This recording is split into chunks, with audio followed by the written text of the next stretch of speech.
The emotions are everything. That's the theme of this episode of Understanding Your Emotions.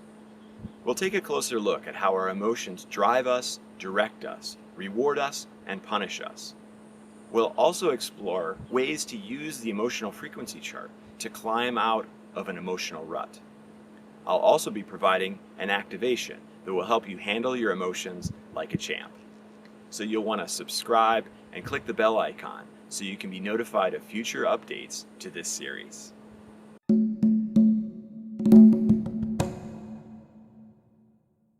Every experience we have has an emotional component. Our body interprets every situation, no matter how small, with an emotional lens. Many situations don't change our emotional state very much at all, while others can cause dramatic emotional swings. As we stated in part 1 of the series, all of the terrestrial emotions have one purpose: survival. So our biological machines, our human bodies, tune in to the emotions that are necessary to assist in not dying. Not that long ago, I fully realized that emotions are everything. And this came about because I was having an interaction with a friend of mine who lived out of the country. We would send each other voicemail messages rather than speak live most of the time. And in this one message that I sent, I was pretty excited about it. I thought it was funny, I thought it was entertaining, so I was looking forward to hearing what she thought of it.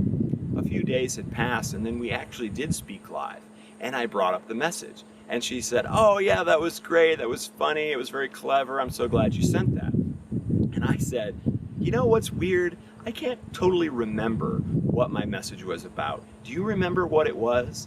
And she said, "Oh no, I was afraid you were going to ask me that. I actually can't remember what it's about now either." And so we laughed about this, and I realized I didn't care. I didn't need to go look up to see what that message was. I knew that that message had delivered exactly what it was supposed to deliver. That joy, that feeling of camaraderie, and that was the emotional response that I really wanted from it. So where it came from didn't matter at all. So while it seems like what matters is the situation that causes the emotional response, actually what matters is the emotional response itself. Take the rats that Olds and Milner experimented on in the 1950s. They implanted electrodes into the pleasure center of their brains and provided them with a button they could push to engage the stimulation. These rats didn't care about the method for their pleasure.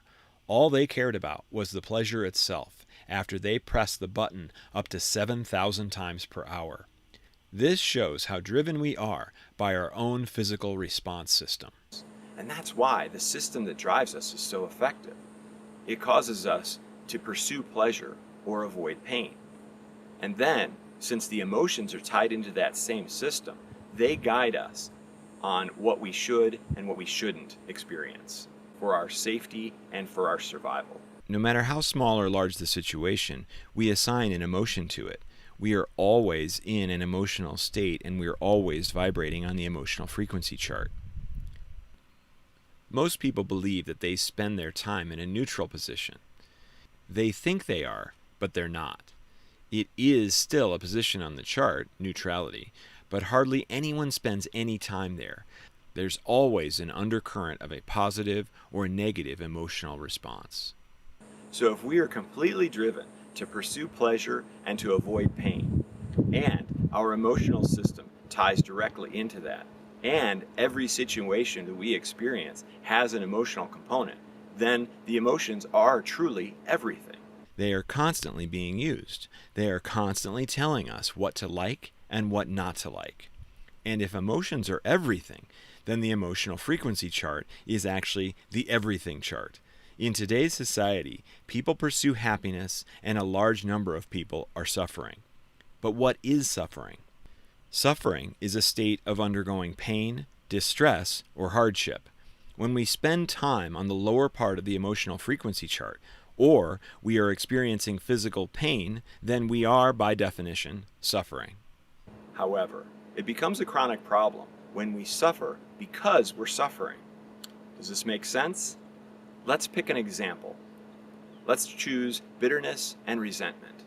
If we are bitter over the way that we are treated in this society, for instance, then we feel physical discomfort over the fact that we believe we are being treated unfairly. See my video on bitterness and resentment for more on this. This is a natural response, and we feel it for survival reasons. If we or our close family are being treated unfairly by our tribe, that could actually result in our death. So it behooves us to speak up and correct the treatment. So the idea that we experience this lower vibrational emotion is not a cause for concern whatsoever. While it is an uncomfortable feeling, especially when we can't do anything about it, we have to understand that it is natural and expect to feel it throughout our lives. Where it becomes a problem is if we persist in that lower frequency of resentment and bitterness.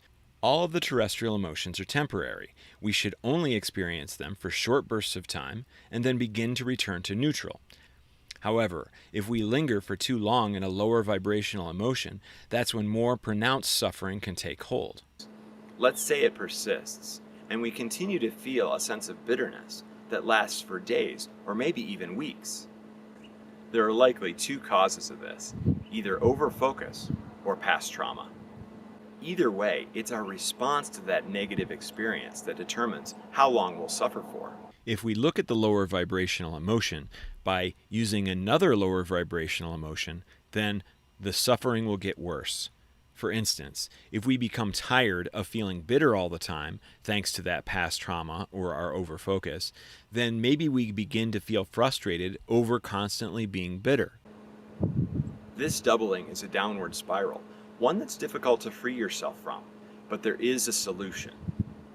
I occasionally have people ask, hey, I'm a high vibrational person, I'm a good spiritual person, but sometimes I experience these lower vibrational emotions. Do these permanently lower my vibration? No. The answer to that is no. We can visit those lower vibrational emotions every once in a while, and it's totally okay. It's quite natural to do so. We are human beings after all. What we don't want to do is spend too much time there. Besides, your best chances to grow come from negative emotional experiences. If you think back through your life, those negative experiences that you've had have provided the most growth. The ones that were positive and wonderful haven't at all, right? So wait a minute. You mean that negative emotions are actually a good thing?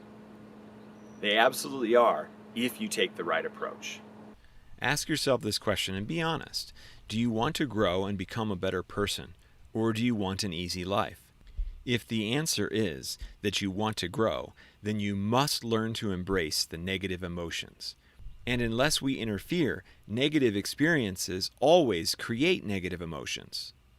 But we can grow enough so that negative experiences can actually cause positive emotions with a little direction from us.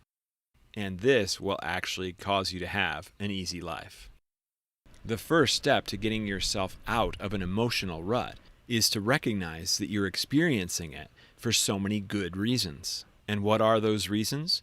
You can't possibly know at this moment all of the benefits you will receive by experiencing the negative situation and the negative emotion.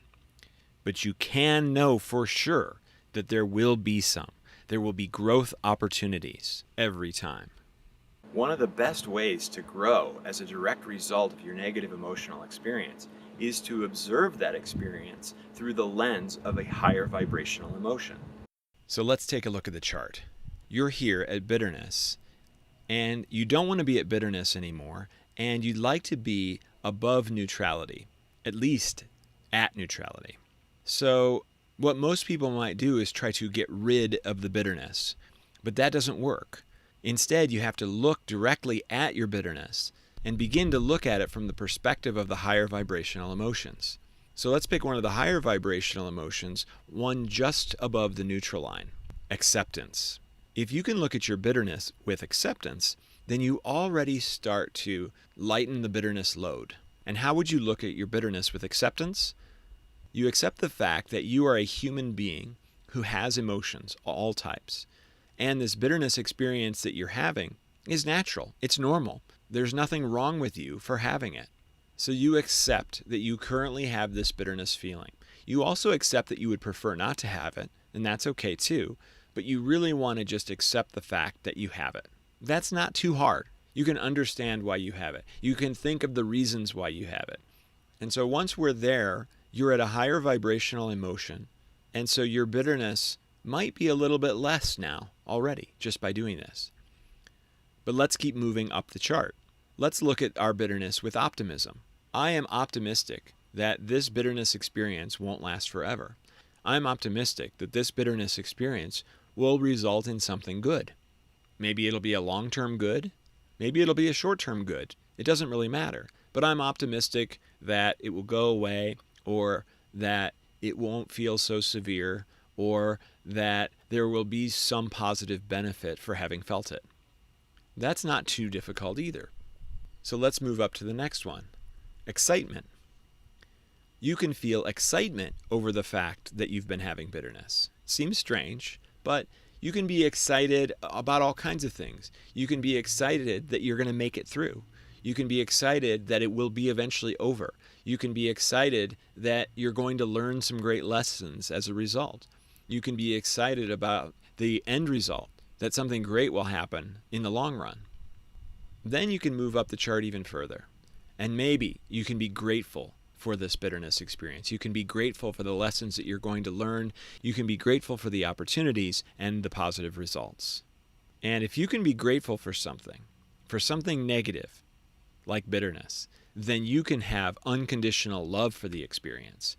Because if you are truly grateful that you had your bitterness, or that you're having your bitterness because of all that it's bringing you, then the step up to unconditional love is an easy one. Well, if I'm grateful for it, then I can love it. If I'm grateful for it, then I want it to happen. I want it to be happening, and I want it to have happened. So if that's the case, then you love what you want, right? So you can unconditionally love the bitterness experience. And every step that you make on this chart will make that lower vibrational emotion feel better and better and better until you get to unconditional love. And if you do get to unconditional love, that bitterness experience will probably be completely gone. This is a practice I've used many times myself when something bad happens and I feel rejected or unhappy with myself. By walking through these steps, I feel it immediately. The physiological experience becomes lighter and lighter every step I take up the chart. You can even use this approach when dealing with persistent negative entity attachments, which I also have a video for that. So I'm quite confident if you take on this exercise, you'll see amazing results. At this time, I'd like to give you an activation that will help you move up the chart if you're experiencing a lower vibrational emotion.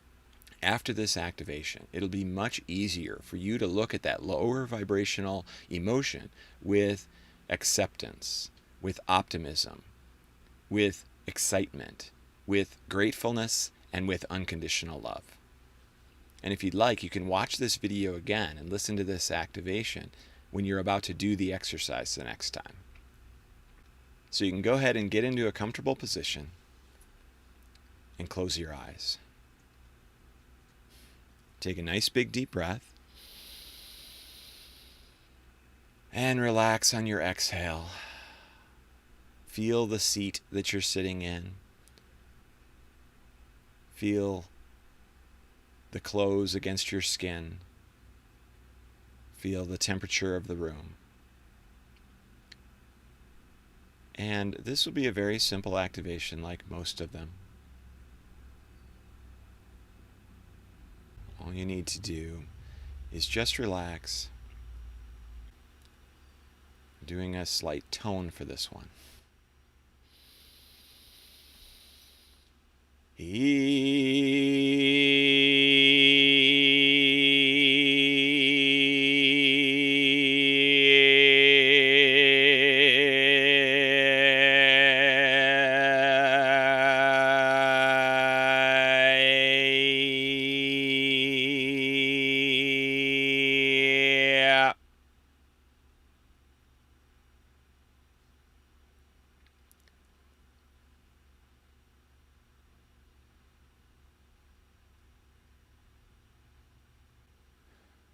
How my activations work is I'm going to say breath in, and when I do, you'll take a nice big deep breath, you'll hold it at the top, and you'll wait for me to say the word awaken, at which point you can exhale.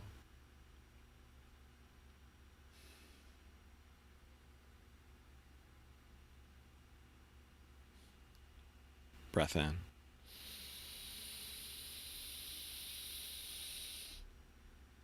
Awaken. Excellent. So now when you work on your lower vibrational emotion by moving up the chart, it will be much easier.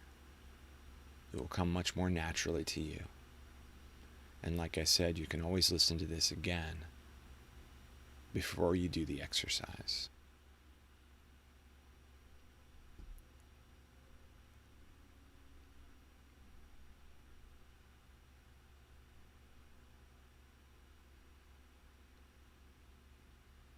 When you're ready to take on those lower vibrational emotions with enthusiasm, excitement, gratefulness, and unconditional love, then you can open your eyes.